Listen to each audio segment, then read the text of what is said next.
And now, your First Alert 5 weather.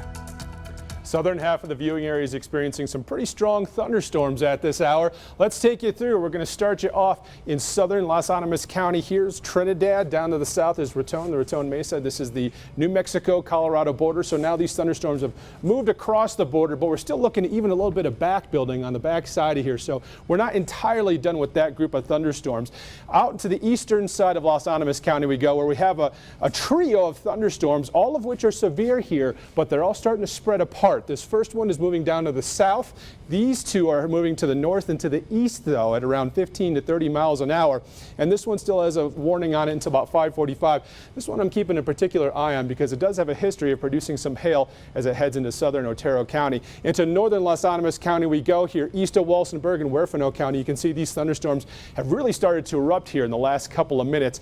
All of these are marginally severe, meaning about an inch hail in diameter is indicated by radar. A couple of these are ping pong, especially the one here in southern Otero County. But the biggest threat for these is going to be some hail and some very strong winds out of these thunderstorms. Live look now in Pueblo, where you can see to the left-hand side of your screen, way to the left here, a little bit of cloud, and that's from those thunderstorms there in southern Colorado. Current temperature is 84 down there in the Steel City. La Junta, not too bad. This is a shot actually looking to the south with a couple of birds flying around there, but these are those thunderstorms that we were just pointing out to you on radar. Elsewhere around the region at this time, still a nice couple of 80s out there in the far eastern plains, 70s for Woodland Park in Colorado Springs and West Cliff as well, with some 80s in the San Luis Valley.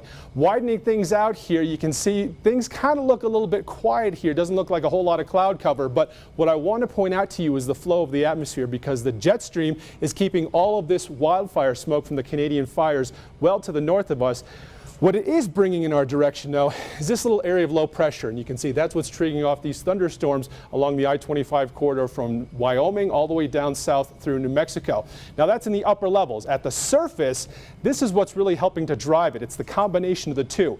High pressure out here in Kansas at the surface, and you can see the winds behind this cold front, and it's pushing all this warm, moist air up against the mountains. It's providing what we call orographic uplift. So that's what's generating these thunderstorms with the little bit of ripple in the atmosphere. That's why the Storm Prediction Center has a slight risk for parts of New Mexico, northeastern New Mexico in particular, but it also extends over the border into Las Animas County, and that goes until about 9 o'clock this evening. So this is what we're going to look for here in southeastern Colorado. Still keeping that chance of showers and thunderstorms in here about 8 o'clock. Even El Paso County, not going to rule it out for maybe a little bit more flare up here in the Pikes Peak region.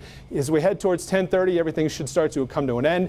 Mostly clear during the overnight hours, and lots of sunshine for tomorrow as well, with extremely hot temperatures. This is going to be start of a couple days here where we're going to really wish we had just a little bit of a cool down in the forecast. Just check this out. 91 for Colorado Springs tomorrow, 95 on Monday, and you notice the records there, 96 and 98 for Monday and Tuesday. Tuesday, it kind of depends, because we could potentially have 2 days of records, but we do have a cold front that's going to arrive later on that afternoon. And so that could keep us from reaching that potential record of 98 degrees. We'll still have to keep our eye on that. But behind that cold front, I mean, geez, Pueblo, look at you guys, 103, 105 potentially. And then we'll knock it down about 5 to 10 degrees as we head towards Wednesday.